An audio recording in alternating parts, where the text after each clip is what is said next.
은혜로 심령의 따뜻함이 있는 이런 시간 되기를 간절히 소원합니다. 날씨가 추우면 움츠러들기 쉽지요. 화초들은 얼고요. 그래서 어저께 부랴부랴 우리 집사님하고 교역자들하고 밖에 두었던 화분을 그냥 다 안으로 끌어들여서 여기저기 배치해서 이렇게 놓았습니다. 그것은 화초를 또 겨울에 잘 보관하기 위해서 그렇게 하는 것인데, 여러분, 우리들이 은혜 안에서 살아가야 될 줄로 믿습니다. 우리의 심령이 괜히 저 밖에서 옛날 말로 한데서 그렇게 떨고 서 있지 않기를 바라고, 주님의 은혜의 울타리 안에서 따뜻함으로 그리고 충만함으로 행복한 심령들 되기를 주님의 이름으로 축복합니다. 바울 사도는 이방인의 사도지요. 일찍이 그가 다메섹 도상에서 이제 예수님 은혜로 녹아지고, 그리고 아나니아에게 안수를 받게 할 때 아나니아에게 그가 누구인지를 우리 주님께서 말씀해 주실 때 이방인을 위하여 내가 쓸 큰 그릇이라고 그렇게 표현하던 대로 그는 이방인의 사도로 귀하게 쓰임을 받았습니다. 그래서 부름받은 이 바울이 수십 년 동안 예수 그리스도가 전파되도록 많은 이방 지역에서 복음을 전하고, 그리고 복음 전하는 그곳에 교회를 세우셨습니다. 주님의 이름으로 교회들을 세워서, 그래서 그 교회들이 은혜 안에서 잘 자라나도록 또 그렇게 양육하고 관리를 합니다. 이 사도는 사도행전의 말씀을 보면은 아주 희한한 능력을 행할 수 있도록 능력을 우리 주님께서 부여하셨어요. 그래서 그에게 있는 앞치마라도 갖다가 사람들한테 얹어 놓으면은 치료되어진다 그랬어요. 제가 말씀을 드리고자 하는 것은 그분은 능력의 사도였다는 겁니다. 그런데 이런 능력의 사도가 오늘 말씀해 보면은 요청하고 있는 것이 있으니 그것이 기도입니다. 오늘 30절 말씀을 보게 되면 형제들아, 여기 형제는 로마 교회 성도들을 말하는 겁니다. 로마 교회 성도 형제 여러분, 내가 우리 주 예수 그리스도와 성령의 사랑으로 말미암아 로마 교회 성도 여러분을 권하노니 너희 기도에 나와 힘을 같이하여 나를 위하여 하나님께 빌어. 그렇게 30절 말씀을 기록하고 있습니다. 그러니 이 말씀을 보면 로마 교회 성도들에게 기도를 해달라고 요청하는 말씀인 것이죠. 능력의 사도, 권위가 있는 사도, 그 사도 바울도 기도를 요청했다는 사실입니다. 그러니 오늘 우리는 더 기도를 요청하며 살아야 되지 않겠습니까? 우리는 바울처럼 능력도 없고 그런 어떤 권위도 없고 부족한 것 투성인데 어찌 기도를 하지 않으며 또는 기도를 요청하지 아니하고 살 수가 있겠느냐 하는 겁니다. 나라의 현실을 보면서 많은 국민들이 대통령께 배신감을 느꼈다, 이런 얘기를 서슴없이 하는 이런 시국이 됐어요. 나라가 너무나도 혼란스럽고 어수선합니다. 그래서 촛불 집회도 하고 청계광장에서 어제 저녁에 대규모 집회도 있고 거기만이 아니라 부산에서도 있었다고 하고 그래요. 지금 이런 때입니다. 대통령은 대통령의 자리에서 내려와야 된다고 사람들이 막 소리를 치고 난리를 벌이는 이런 시국이 됐습니다. 우리는 하나님 백성으로 이 나라와 민족을 바라볼 때에 우리가 해야 할 일이 있다면 하나님 앞에 마음을 같이 해서 기도해야 될 줄로 믿습니다. 저도 여러분도 하나님 아버지로 섬기는 하나님 백성들은 이 어지러운 나라를 보면서 마음을 같이하여 기도해야 될 때인 줄로 믿습니다. 개인적으로도 그러하고 또는 국가적으로도 그러하고 세계적으로도 그러하고 영적 혼란의 문제는 너무나도 심각한 시대 속에 있기 때문에 우리는 기도해야 되는데, 그런데 옛날 같지 않은 기도하는 일들이 부족한 상황에 있다는 사실이지요. 오늘 바울 사도의 이 말씀을 보면서 저는 여러분에게 기도를 요청합니다. 나라와 민족을 위해서 한 마음으로 기도할 수 있기를 바랍니다. 이 난국을 하나님께 맡기고 기도하면서 하나님께서 해결해 주시고 풀어주시고, 그래서 나라가 세계 열방을 위해서 다시 한번 귀하게 쓰여지는 이런 제사장 나라로서 세워지기를 간절히 소원합니다. 로널드 던 목사님이 기도는 크리스천의 비밀 무기라는 책을 쓰셨어요. 로널드 던 목사님이신데, 이분이 기도는 크리스천, 예수 믿는 사람들의 비밀 무기라고 그랬습니다. 그 책을 읽어보면 그 책 속에서 아주 짧지만은 요약해갖고 핵심을 말씀을 드린다면 기도의 위력이 무엇인지를 알려주고 있어요. 기도는 위력 있는 것입니다. 왜냐하면 그 기도는 하나님께 드리는 것이기 때문에 그렇습니다. 어떤 우상의 단에 우리가 기도를 하는 게 아니잖아요. 역사를 창조하시고 자존하에 계시는 능력의 하나님, 그 하나님께 우리는 기도를 드립니다.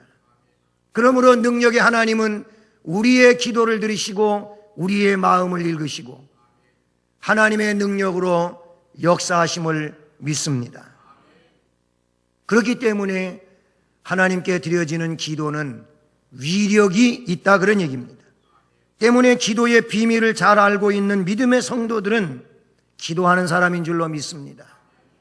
동시에 나 혼자 기도하는 것보다 같은 내용을 가지고 힘을 합해서 여러 사람이 기도하면 더 위력이 있다고 하는 것을 성경을 통하여 알기 때문에 기도를 요청하게 되는 줄로 믿습니다.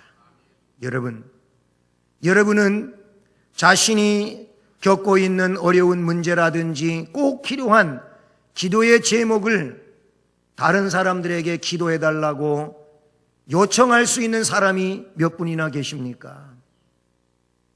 이거는 영적인 고민을 털어놓는 것과도 같은 얘기인데, 나의 이 영적인 고민을 털어놓고 집사님, 권사님, 아니면은 성도님 기도해 주세요, 말할 수 있는 그런 기도의 동역자가 여러분에게는 몇 분이나 계십니까? 생각해 볼 수 있기를 바랍니다. 이런 기도의 동역자, 내가 기도를 요청하면 기도를 해주고, 또한 그가 나에게 기도를 요청하면 그를 위하여 기도해 줄 수 있는 기도의 동지가 얼마나 계시냐 하는 겁니다. 이 기도의 동지가 많이 있을수록 나한테는 영적으로 유익함이 많게 될 줄로 믿습니다. 바울도 기도의 비밀을 알기 때문에 가는 곳마다 기도를 요청했다는 사실인 것이지요. 오늘 이 말씀에 보면 그래서 30절은 기도를 요청하고 있는 말씀인 겁니다. 형제들아, 내가 우리 주 예수 그리스도와 성령의 사랑으로 말미암아 너희를 권하노니, 너희가 기도하는 사람들일진데 너희 기도에 나도 기도하는 사람이니 그 기도와 더불어 힘을 같이하여 나를 위하여 기도를 해 주십시오. 그렇습니다. 설명드린 것처럼 바울은 위대한 사도였으면서도 로마 교인들에게도 기도를 요청합니다. 이것은 바울이 의인이 간구하는 그 기도는 능력이 있다고 믿고 있기 때문에 그 믿음의 성도들에게, 진실한 성도들에게 기도를 요청하는 줄로 믿습니다. 신앙생활은 홀로 하는 것 같지만은 함께 하는 것임을 잊지 않으시기를 바랍니다. 따라서 합니다. 신앙생활은 홀로 하는 것이 아니고 함께하는 것이다. 아멘. 함께하기 위하여 교회를 만들어 주신 거예요.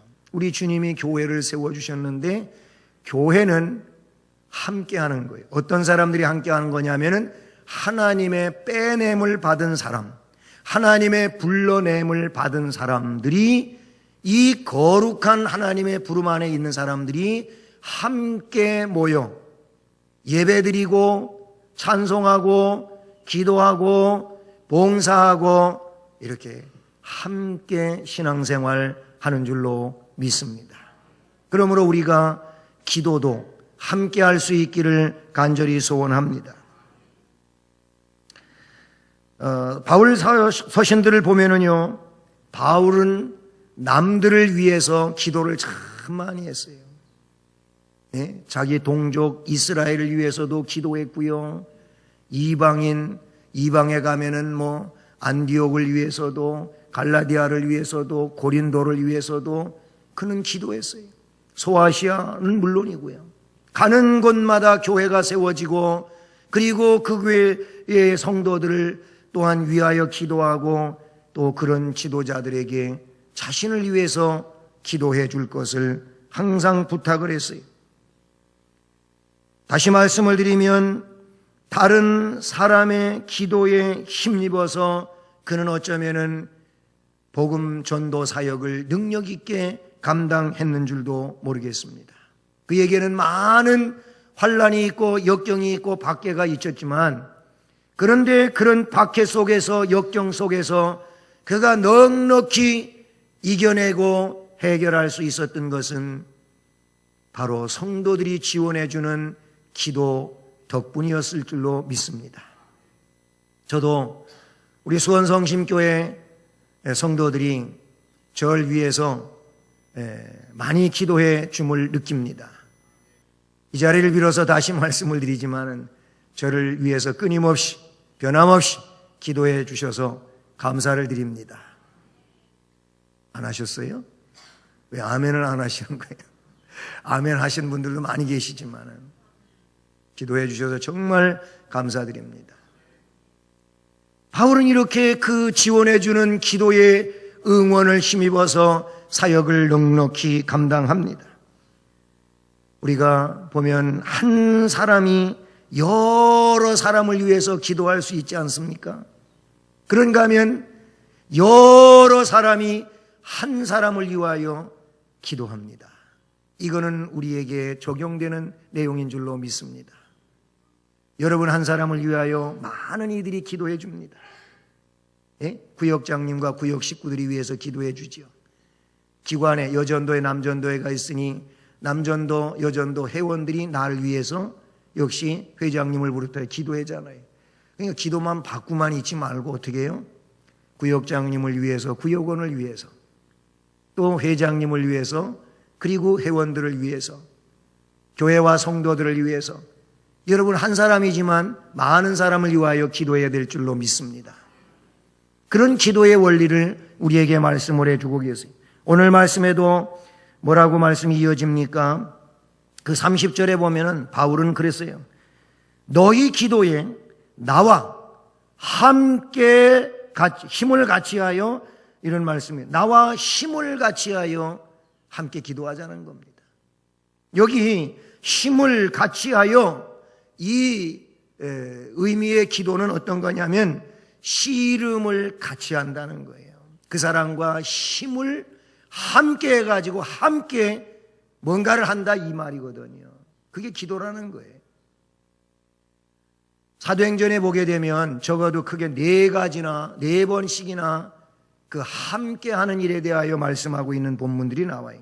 사도행전 1장 14절을 보면 거기에 그 앞에서부터 11명 제자, 그리고 또 예수님의 그 형제 자매 모친, 그런가 하면 120명이라고 하는 숫자가 나중에 나오지만 이 사람들이 그 1장 14절에 마음을 같이하여 오로지 기도에 힘쓰니라 그랬어요. 거기 보면 마음을 같이하여, 이 많은 사람들이 마음을 같이하여 즉 함께하면서 기도를 드렸다 그랬어요. 사도행전 2장 46절에도 보니까 이때는 성령 충만받고 초대교회 공동체적 생활에 대하여 말씀을 하다가 결론 부분에서 나오는 얘기인데, 날마다 마음을 같이하여 성전에 모이기를 힘쓰고. 왜 모여요? 예배드리고 기도하기 위해서 모이는 거지요. 날마다 그랬어요. 날마다 마음을 같이 한다 그랬어요. 그냥 함께 모여 있기만 한 것이 아니고 마음이 하나가 되는 거예요. 마음을 같이하여 성전에 모이기를 힘썼다는 겁니다. 사도행전 4장 24절에서는 한 마음으로 하나님께 소리를 높여 이르되, 사도들이 베드로, 요한 복음을 증언하다가 박해에 부딪히고 또 체포되고 어려움을 겪고 막 위협을 당하고 그럽니다. 그리고 이들한테 다시는 예수를 말하지 마라 그래요. 그랬더니 아니, 하나님 앞에서 너희들 말 듣는 것이 옳은지 한번 생각해 봐라. 우리는 보고 듣고 느낀 것, 예수님에 대하여 입 다물고 있지 못한다, 말할 거다. 이런 당당한 모습을 가지고 위협을 하지만 그곳을 나와가지고 성도들이 모여있는 교회에 가가지고 이 사실을 이야기를 해주었어요. 그리고 나서 그 24절이 한 마음으로 하나님께 소리를 높여 기도를 합니다.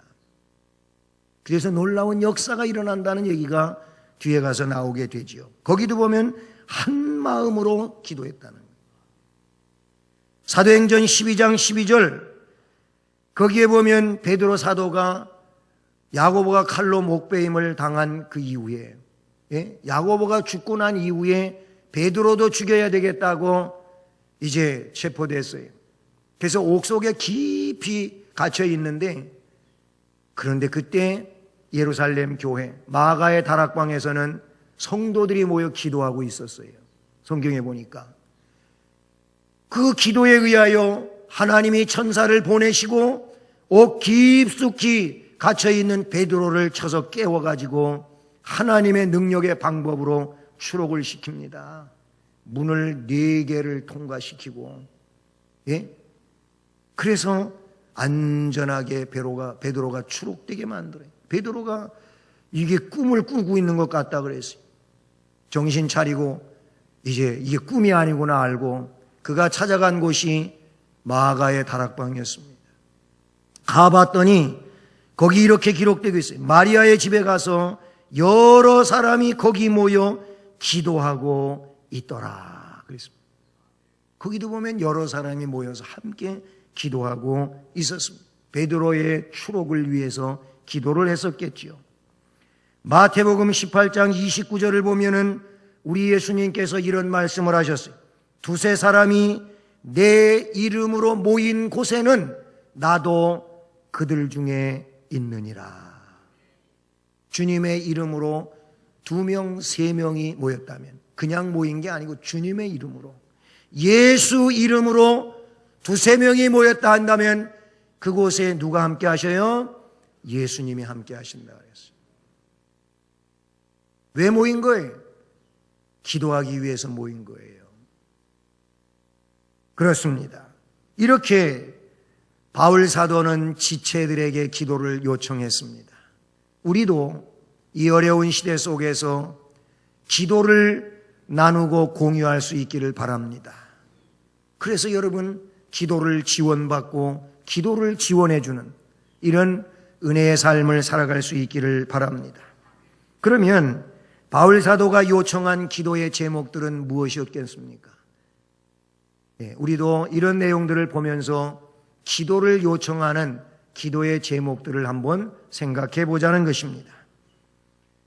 31절을 보면 거기 바울이 요청한 기도의 제목 2가지가 나오고 있지 않습니까? 첫째는 반대하는 유대인들에게서 건짐을 받도록 기도를 드렸어요. 기도를 요청했어요. 나로 유대에서 순종하지 아니하는 자들로부터 건짐을 받게 하고 그랬습니다. 여기 보면 그 나를 반대하는 자들을 물리쳐달라고 기도해라 이렇게 또 쓰지도 않고요. 그 반대자들에게서 건짐을 받게 해달라. 반대자가 유대인들이거든요. 아주 지독히 반대하거든요. 쫓아다니면서 반대하거든요. 예루살렘에 들어가면 더 큰 일을 당할 수밖에 없는 이런 상황이거든요. 그 반대자들에게서 건짐을 받게 해달라. 그들을 물리칠 대상이 아니고 그들은 구원받아야 할 대상이거든요. 그러니까 이들을 물리치는 내용으로가 아니고 그 속에서 건짐을 받게 해달라라는 겁니다. 바로 바울을 박해하는 유대인들의 손에서 자기가 해를 당하지 않도록 기도해달라고 하고 있어요. 당시 바울에게 가장 위협적인 대적은 불신적 유대인들이었거든요. 유대인들은 바울을 죽이려고까지 하고 심지어 돌로 때려가지고 바울이 죽은 줄로 알고 성 밖에 갖다가 던져버렸어요. 이런 일도 있었거든요. 그만큼 반대 유대인들은 바울에게 대적이었습니다. 그런데 바울은 자기를 죽이려고 하고 있는 유대인들의 속을 예루살렘으로 다시 지금 가려고 하는 것입니다.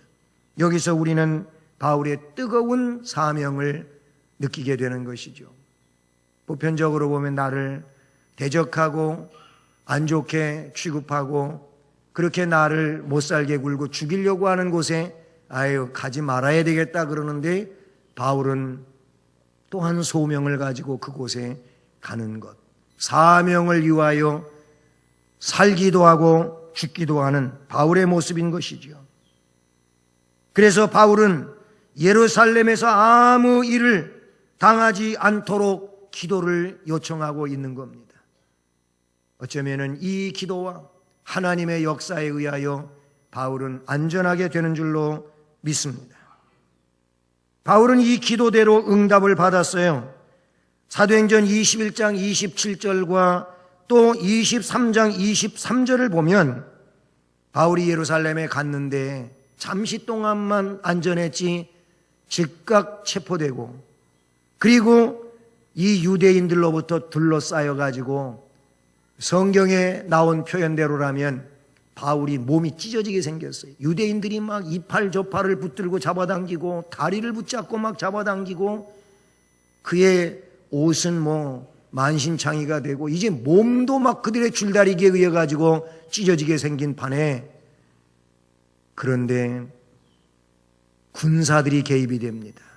로마 군사들이 쫓아나와 가지고 뜯어말리고 바울을 그들의 손에서 빼앗아 가지고 부대 안으로 데리고 와 버렸습니다. 더 이상 쫓아갈 수가 없잖아요.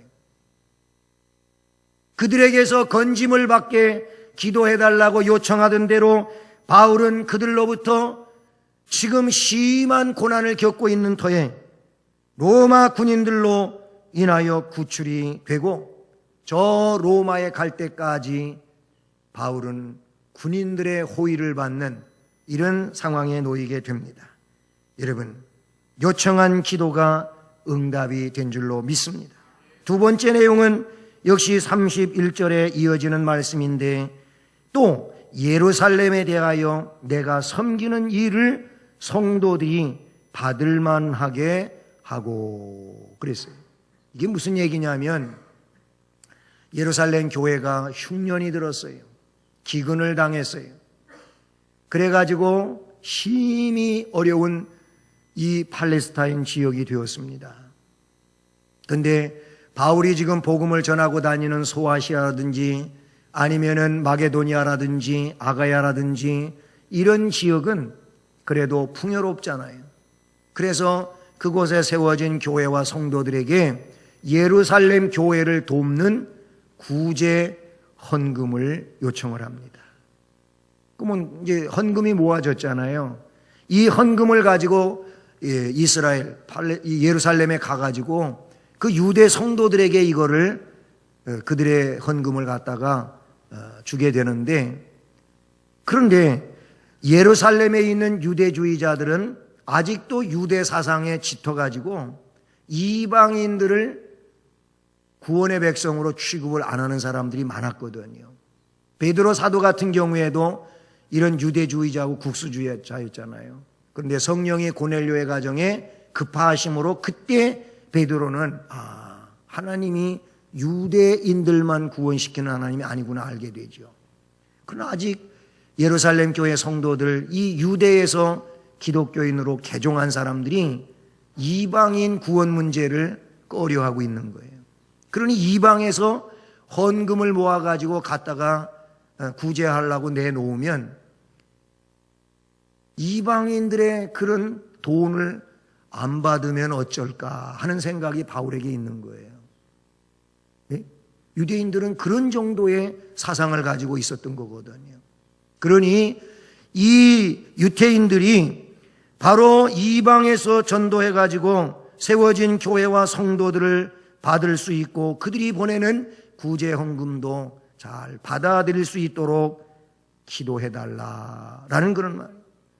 이방이나 이방 세계에 가서 복음을 전하는 저 바울, 저 사람이 무슨 우리와 상관이 있느냐 하면서 유대인들이 바울을 받아들이지 않을까봐 바울은 그런 생각 속에 있었다는 것이죠. 그래서 이 문제가 잘 받아들여질 수 있도록 기도해 주십시오 라고 로마 교회의 기도를 요청했다는 것이죠. 그런데 사도행전 21장 17절을 보면 이 기도도 응답이 되었습니다. 할렐루야. 거기 누가는 어떻게 기록하고 있느냐 하면은 바울과 누가와 그 선교 일행이 예루살렘에 갔을 때 예루살렘에 이르니 형제들이, 이 유대 형제들이 우리를 기꺼이 영접하거늘.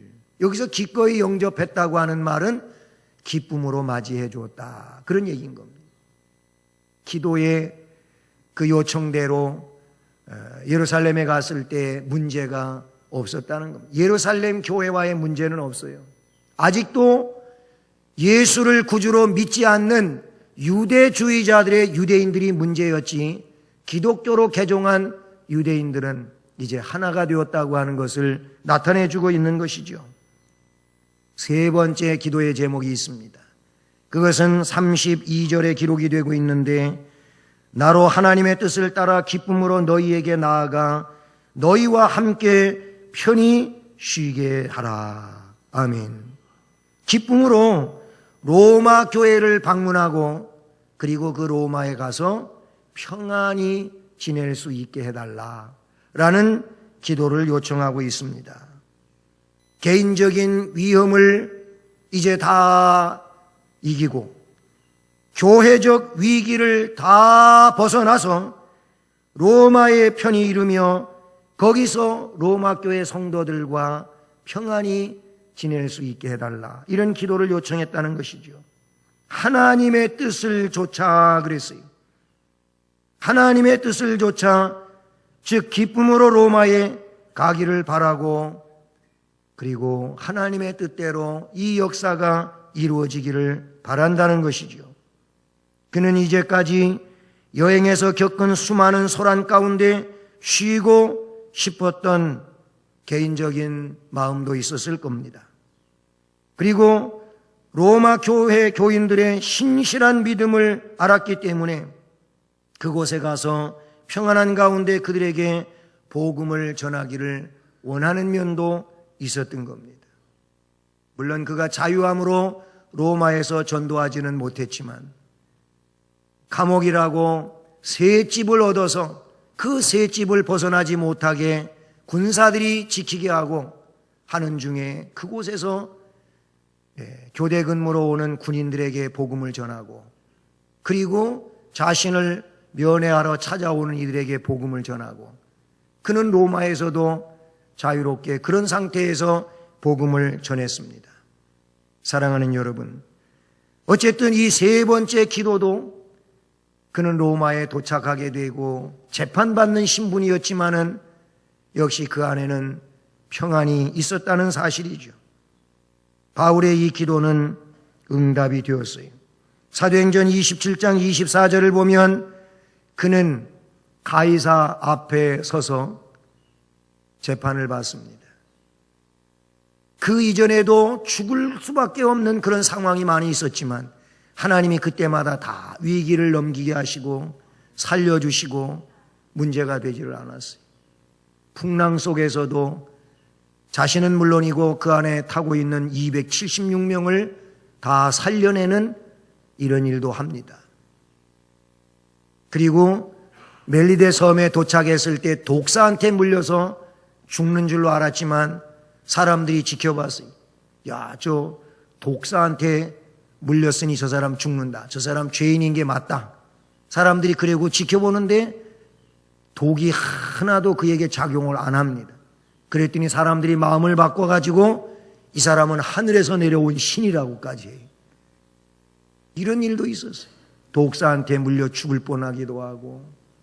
그런데 끝까지 로마에 가게 되고, 그리고 가이사 황제 앞에 서가지고 재판을 받고 복음을 전하고 이런 일을 하게 되는 것입니다. 여러분, 기도를 요청했었습니다. 요청받은 기도를 그들은 했었을 것입니다. 그래서 기도의 응답이 있고 그 바울을 하나님은 쓰셨습니다. 마지막으로 오늘 말씀에서 바울은 로마 교회 성도들을 위하여 축복 기도를 합니다. 33절에 평강의 하나님께서 너희 모든 사람과 함께 계실지어다. 아멘.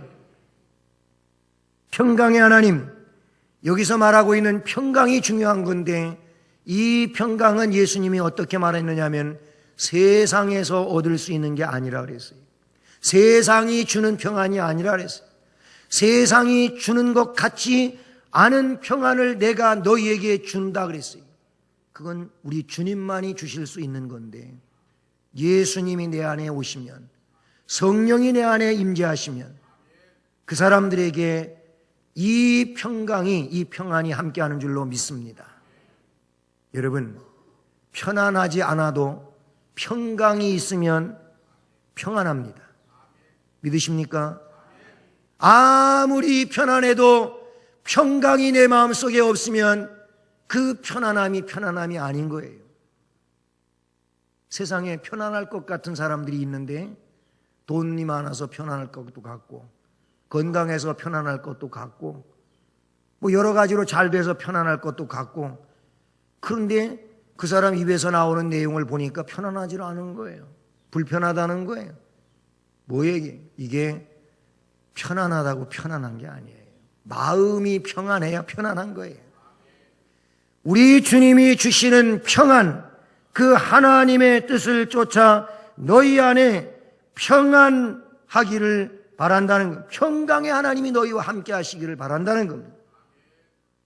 그렇습니다. 평강은 우리 주님이 주시는 겁니다. 예수를 구주로 믿는 이들에게 내가 너희에게 평안을 주노라 했어요.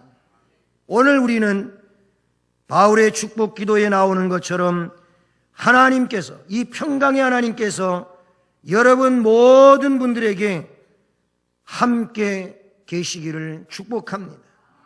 이 평안함으로 어지럽고 혼란한 시대 속에서 여러분 안전한 인생 항해가 되고 평안으로 삶으로 행복하시기를 주님의 이름으로 축복합니다. 사랑의 하나님 아버지,